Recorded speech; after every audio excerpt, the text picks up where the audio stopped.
What's going on, advocates? Welcome back to another edition of the Black Mental Health Podcast. I'm your host, Reg.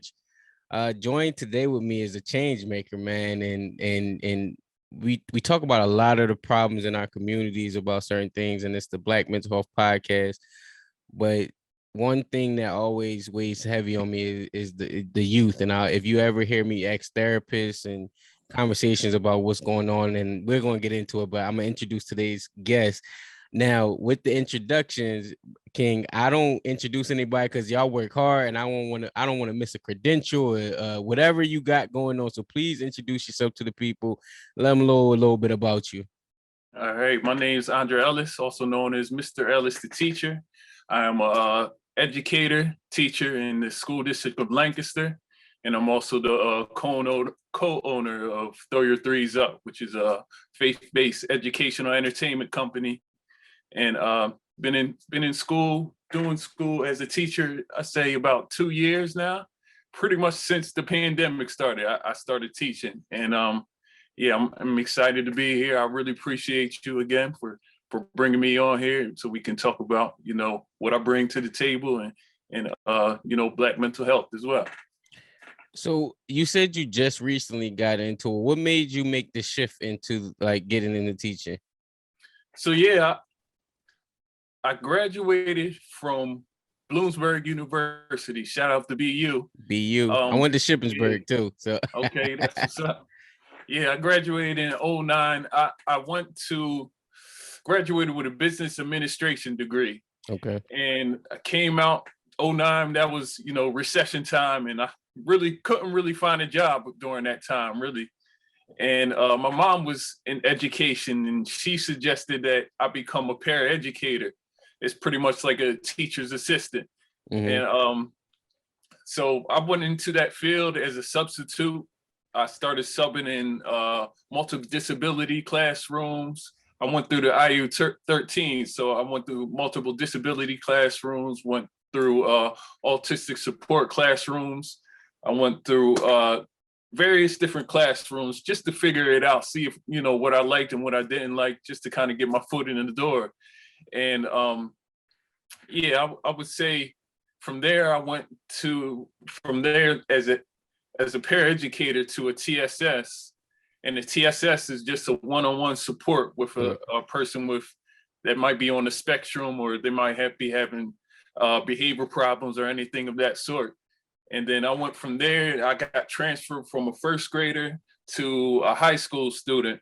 Oh. And so I went from the little different. little guys to the big guys. Absolutely. And then I went into the high school, and I was just a TSS there, but then there was an open position at the school for a full-time paraeducator. So they hired me on as a full-time paraeducator there. And then pretty much around that time, that's when I pretty much figured out, like, this is what I want to do. And I fell in love with education. Like, I got bit by the education bug, and I would really say, like, all right, like, this is what I want to do. Like, I don't know exactly how I'm gonna go about it, but I know I want to be around these kids, because like, it was really fulfilling to be able to be a support for these kids. Like, I wasn't even necessarily in it to educate at the time. I was just being a mentor to these kids, and I was like, I'm able to pass down my experiences and be able to help lead them in the right way, and give them, those talks that they might not even be getting at home at that certain time. So I fell in love with education. So then I went back to school. I got my master's and got certified as a teacher. And then pretty much right after I got my master's and certified, that was 2019. Then 2020 came, and the pandemic came. Mm-hmm. During that time, I went back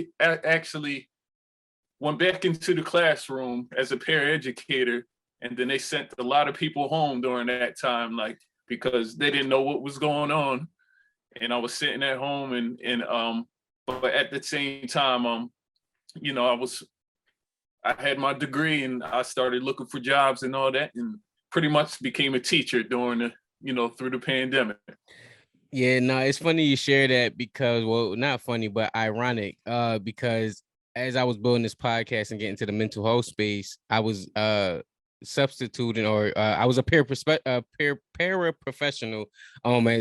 certain schools, and so I was doing it through the what do you call it? It's like a job thing where they call you, like for when the teachers call out, they call them to come get the Yeah, teacher yeah, people.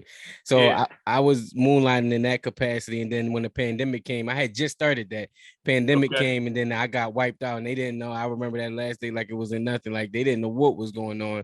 Yeah, So it was very spooky, and just to know that while I was exiting, you were entering. It's just how life yeah. just shapes the way we interact with it. Absolutely, absolutely. Yeah, it was definitely a wild time to be going into education during this time, during the pandemic. And yeah, I definitely got plenty of stories around it, and a story to tell around it as I continue to press forward. Yeah. One of the questions, and I'll ask you because you mentioned it earlier about some of the things that brings you value is talking and kind of mentoring the kids and having that conversation, and I understand that as well. One of the things I always ask the therapists when they come on is especially when you're working in the school, how can you effectively help support the children when sometimes they're going home into environments that aren't helpful. So you Yeah. being in that setting, on a day-to-day basis, what has your experience been like? Um, Consistently, day to day, you gotta, come to that day with a clean slate. Coming with that clean slate, you're able to, continuously to pour yourself into them and see where they're at for that day, and continuously just try to meet them where they're at. And that's really the best that you can do, is meet them where they're at for that day, because it's they're going to come in, they're really going to come in different, like each day there's going to be some different things that are going to happen, that are going to be consistent, but there's always going to be multiple different things that are going to happen that you just got to be kind of quick on your toes, you know what I'm saying, and be able to be flexible. You got to be flexible as a teacher, and be able to take the punches, but at the same time be able to recover and reflect, and take that feedback from your friends or colleagues, and continue to press forward, and put your energy into each day. As a educator, right? I know my wife is in the education field, and one of the struggles that she always has is that you want to help your students, but you don't necessarily always have all the tools and resources available to you to help support your students in the best way that you can. What do you do to navigate that or support yourself or go, migrate through those, pitfalls? Oh man, it's yeah. I try to lean on the senior teachers that have been through some things, and over the years, the teachers that have been teaching for 15, 20 years or so, and continue to rely on them, and figuring out what would you do in these type of situations, and how can you handle it. And taking that, I believe that counsel is really best. And figuring out how you can use it in your way of using it, because you don't want to use all these I don't want to say like old tactics, but you want to be able to use those tactics that work in a new way as well. Yeah. Um, it was a question that I had, and it was in regards to the students, but I forgot. But one just popped up about dealing with parents, and you deal with the babies that the parents are still like probably overprotective, or sometimes the parent could be complicated in dealing with trying to support their child. How do you navigate that where you like, yo, I love your kid almost like as much as you love your kid, and I want to help, but you are kind of blocking this in this capacity. Like, how do you deal with that? Yeah. Oh man. I mean, because you're always going to get those type of situations, and it's like I can't even fake it. Like it's hard to get through those situations. Like, but the best thing you can do is just continue to build rapport with that parent. Like it's building rapport with that parent. They'll kind of understand that you got the student's best interests at heart. You know what I'm saying? And being able to just continuously just get on them and help them to understand that you're there for them and that you got their back as well, like as the parent, and that helping them to see that by them being in tune with what's going on there is only going to help their student. You know what I'm saying? And yeah, like I said, it's hard to navigate that, and it gets exhausting, but yeah, you just got to continue to press forward in it the best way you can. All right, so this is a bigger question that I try to just pull everyone's insight on, because I know it's bigger than us and things that have been around longer than us. Even like being in the mental health industry and being in this system, I think it's compared to the educational system, where in order to really, and I think you're doing a great job of it, so I'm leading into it right now. It's hard for me to help the people within the system while being a part of the system that is almost like traumatizing. So, for example, and again, I think you know where I'm going with it. You're doing something different with education. As I said, I was getting caught up on all the things that you do. You're doing something different with education that needs to be happening. It's almost like, for lack of a better term, whitewash European, where of course it's not going to relate to our babies if it doesn't connect with them. So you're connecting with them. Same thing what I feel about mental health. The reason why this podcast came about is I needed to wear the hat. I needed to talk to somebody that's in the t-shirt. Like, we needed to have conversations in a way where no, mental health still applies, but it has to be communicated in a way. How do you navigate that educational system where everyone's so accustomed to this system, but you need to introduce a new way of articulating the system? Oh man, yeah, I think just continue to press forward and help them to understand that helping to the parents, from the staff to the administration, just helping them to see that, like, we need to make a change. We need to make a change. It's like we're beyond making a change. Like, and continue to reach out to the school board, continue to reach out to the people and connect them with them. And because it's a lot of times it's the people on the school board and stuff, or the people or in higher administration levels, like they're not really they don't have the boots on the ground. You know what I'm saying? And they're not seeing what's going on, and just connecting with them and relaying your message about what's going on in the classrooms.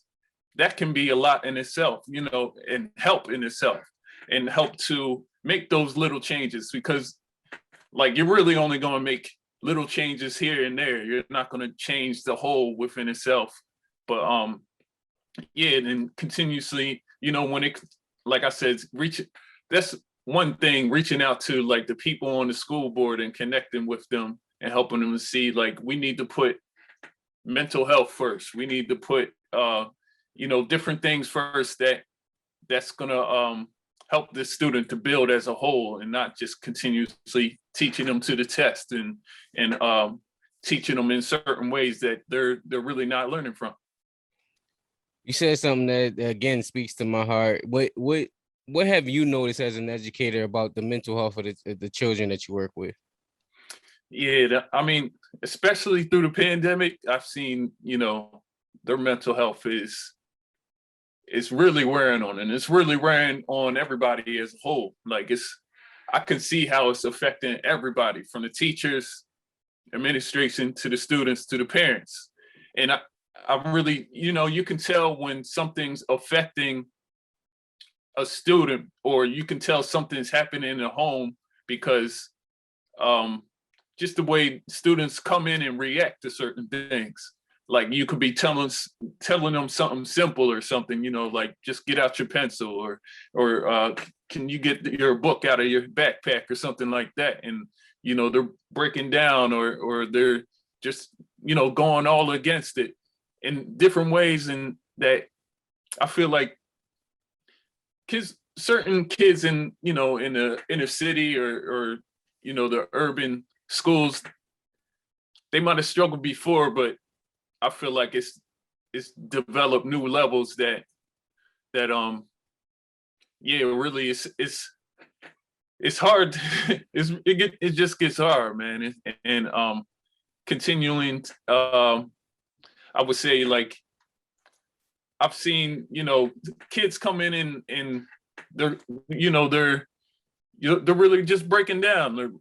A lot of kids, they're breaking down, and just because in my position as well, I also say, like, I'm in cyber learning as well. And I'm in the cyber learning, but I'm also in an elementary school, which they call the hub. And I'm in Smith Waddell Elementary. And a lot of times, like, so basically the parents are going through the curriculum with the kids at home, and then they come to me with anything that they're struggling with, or if they need extra help in any certain subject or anything like that. So a lot of times, if I'm in between a tutoring session, I might go around within the school just to make my presence known and stuff like that. And then I'll go into maybe a first grade classroom or maybe a fifth grade classroom, just assisting teachers and stuff like that. And I'm seeing kids that are just totally not engaged, don't want to tune in, and they're really going against everything that the teacher's saying in the classroom. And I'm just coming in, as maybe some behavior support, or just taking the kid out and, taking them on a walk or something, to giving them a break or something like that. And the kids, you can see the mental health continuously, it's wearing and tearing on these kids, and that the school, we need to take, I would say, more of a focus on the mental health as well. You bring up two important points, and you might see me write some stuff down because I don't want to forget something that you said. But one of them being going in and helping other teachers and support. And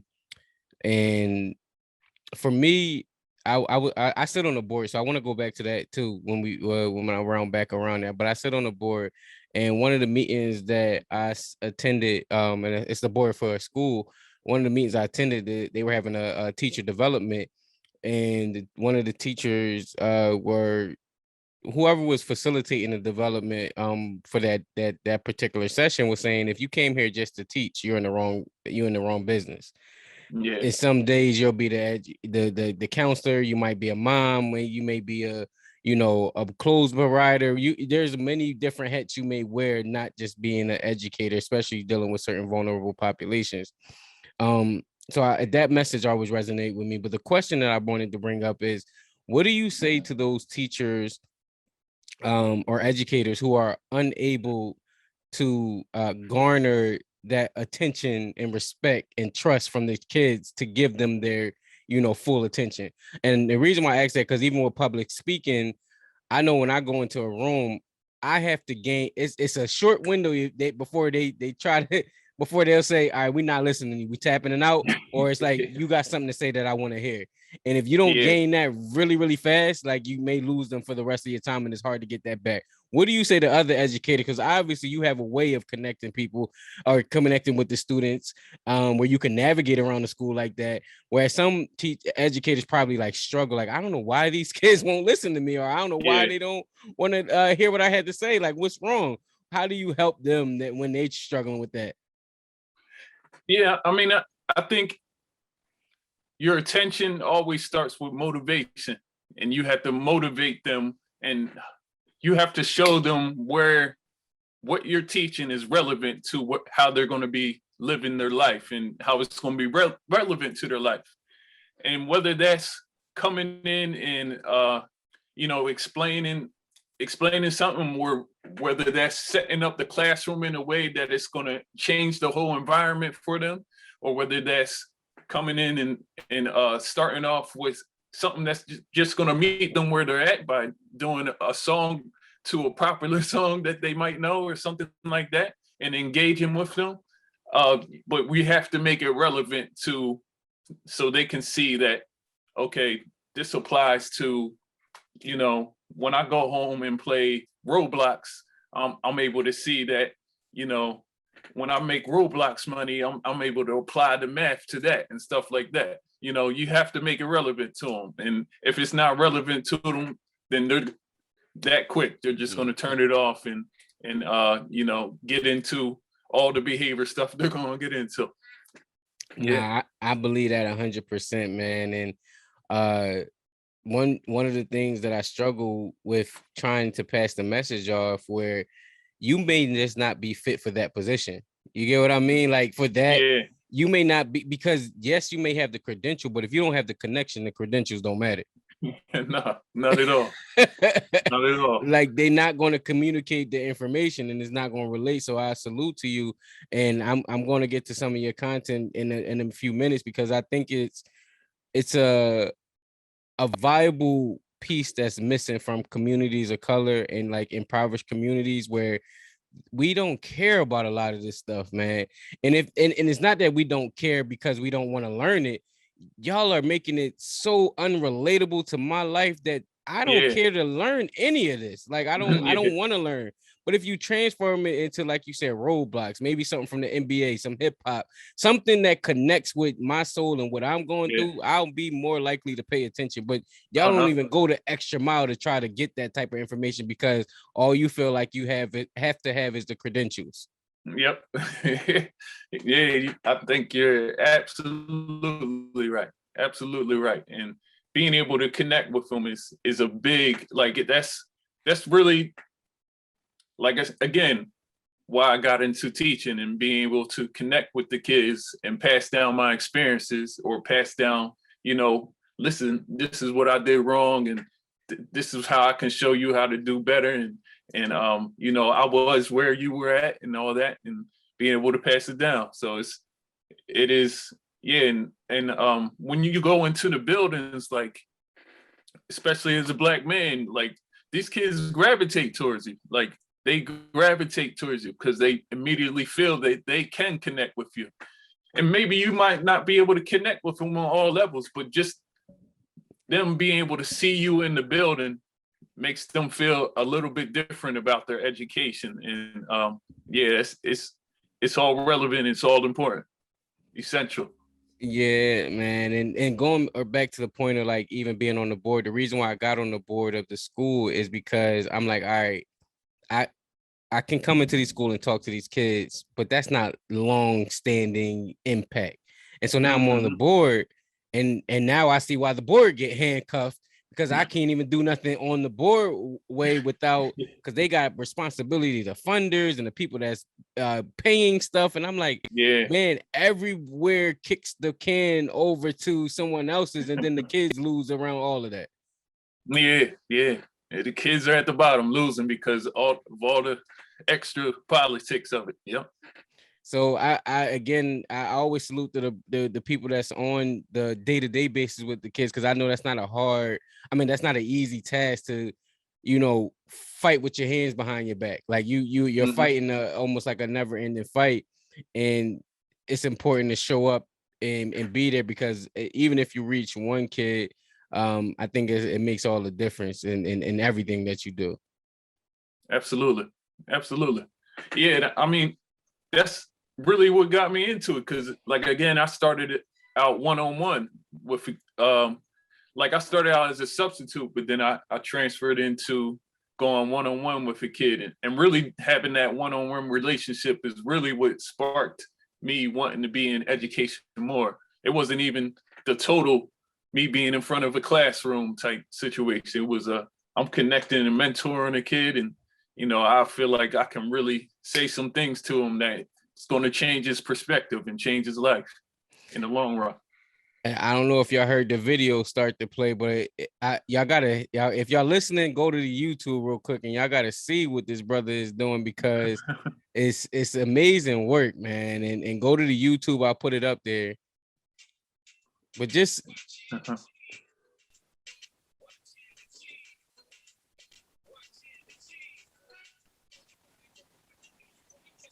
When we count it by 7, then you better start counting. When we count by 11, when you multiply, then you need to watch your energy. We gonna to start counting 11, 22, 33, 44, 55, 66. This a feeling of a shot that you can't miss. 77, 88, 99, one, 10, we multiply. You thought we couldn't count by 11. You must have not checked Mama Lennon. You thought we couldn't count by 11. You must have not checked Mama Lennon.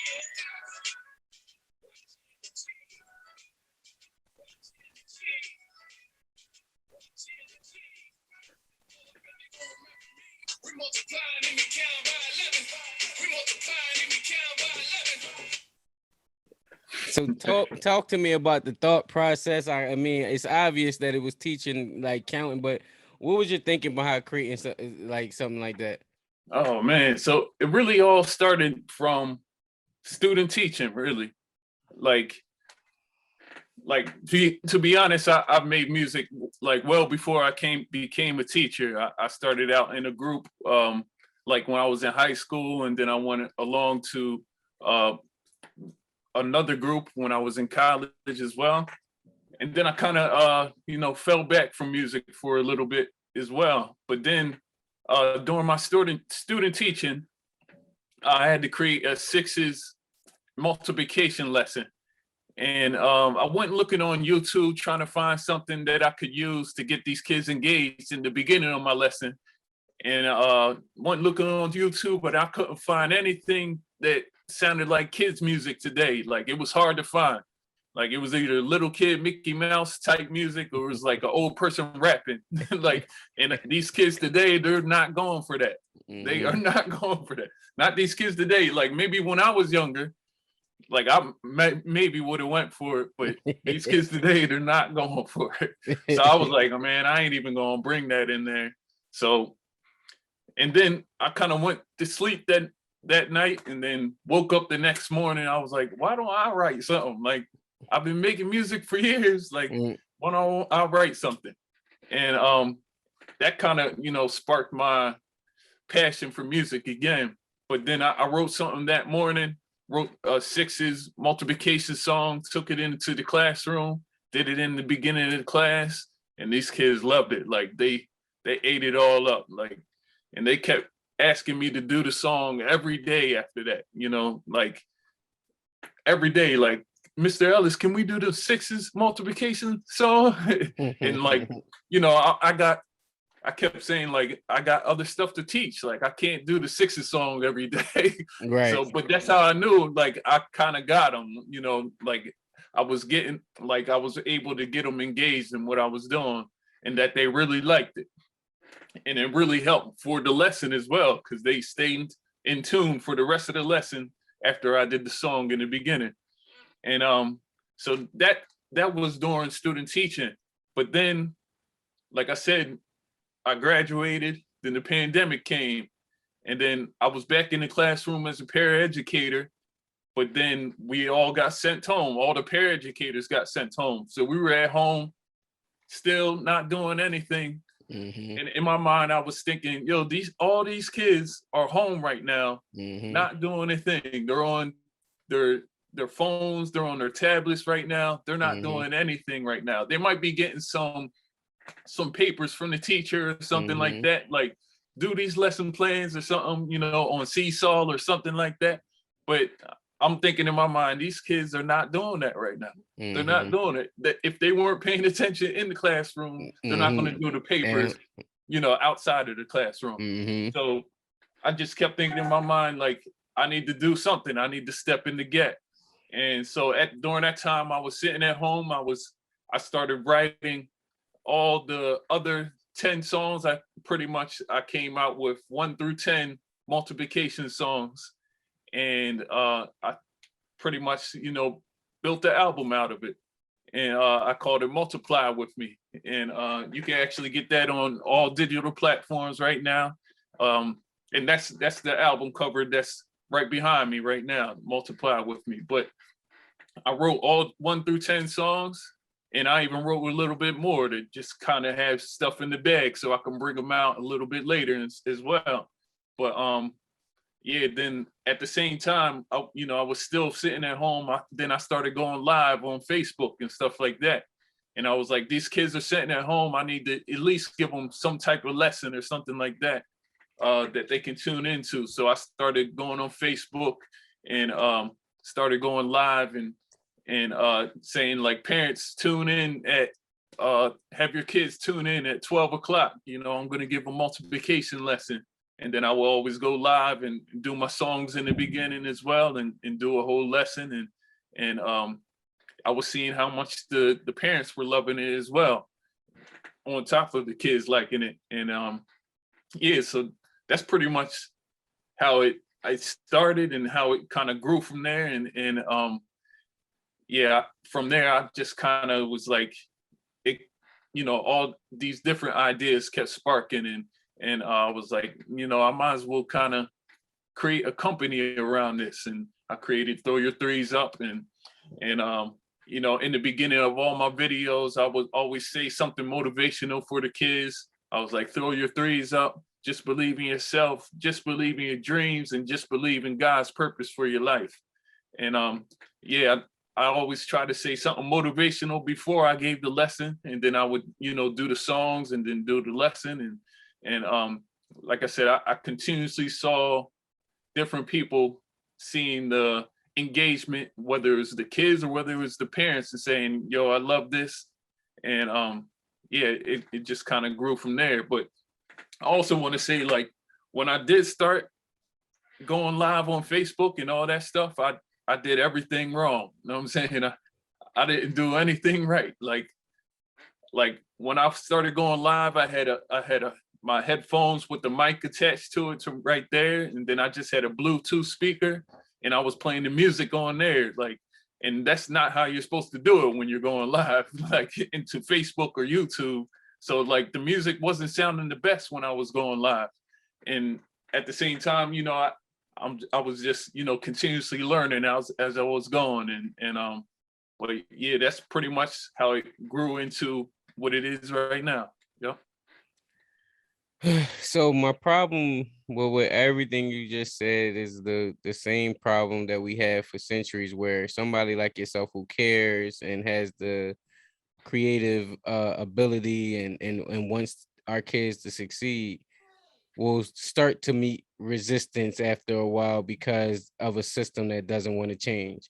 Whereas you said it'll make the impact, but for some reason they don't want to invest in the impact that it will make, where you should be everywhere. This should be amplified. This should be in all spaces. But for whatever reason, talk to me about the resistance or whatever for you to integrate this as something that we all should have in some capacity.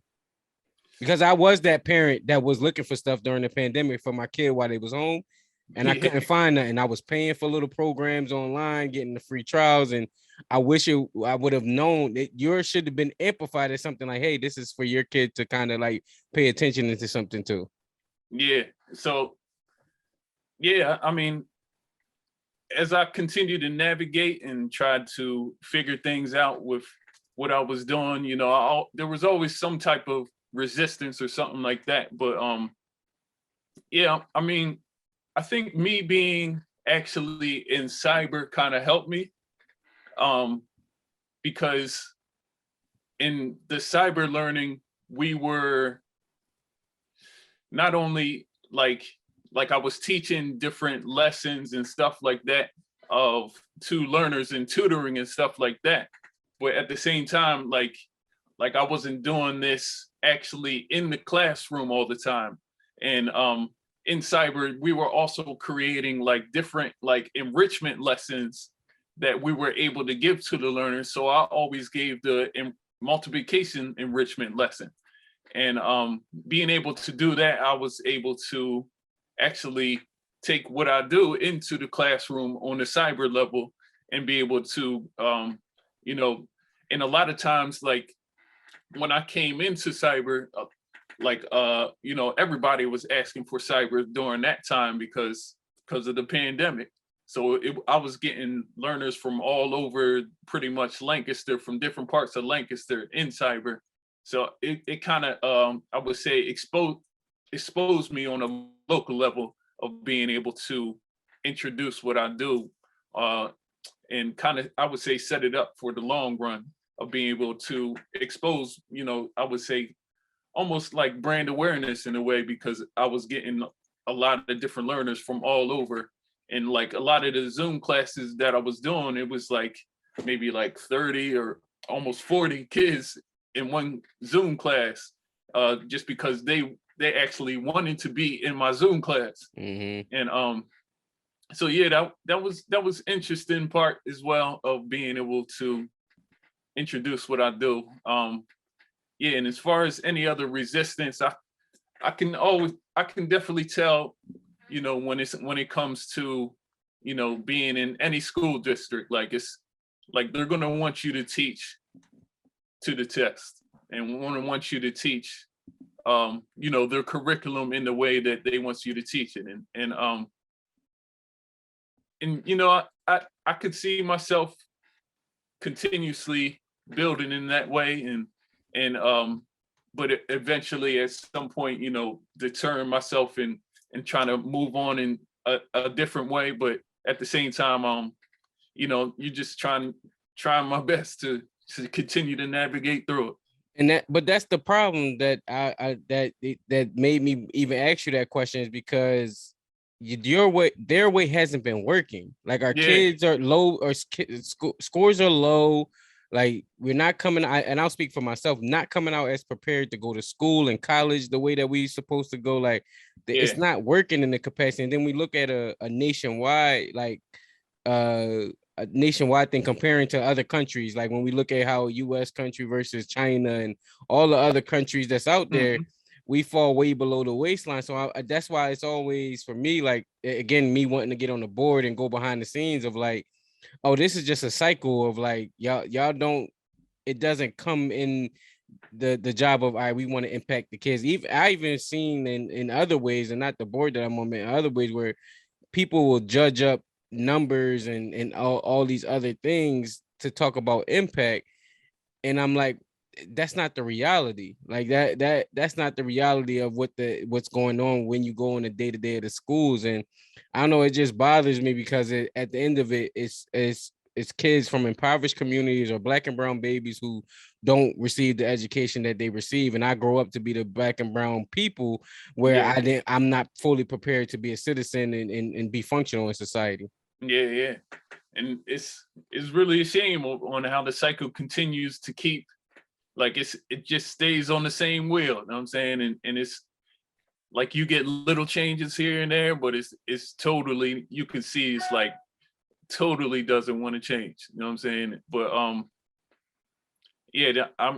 I still just, you still try to continue to keep hope. You still try to advocate and try to get, more Black and brown people into the education system as well, just so we can try to, change things from within, but actually, in some ways or another, I would say we have to build our own as well. This is a fact. And the only way we can build, for me anyway, the only way I've learned to build a sustainable our own is to learn how they've built a sustainable one for themselves. Yep. Because we'll have these flash in the plan ideas and then they won't last long and they're never sustainable. And then we got to go back to the same exact way. But if we find out, all right, this is how y'all stay as a functional, sustainable, ecosystem or business or wherever we need to keep the cycle going, we can create that and also do the same thing for our own with the level of love and care that we want to put into it. Absolutely. And I could definitely see myself eventually getting to that level of, all right, this is what we need to establish.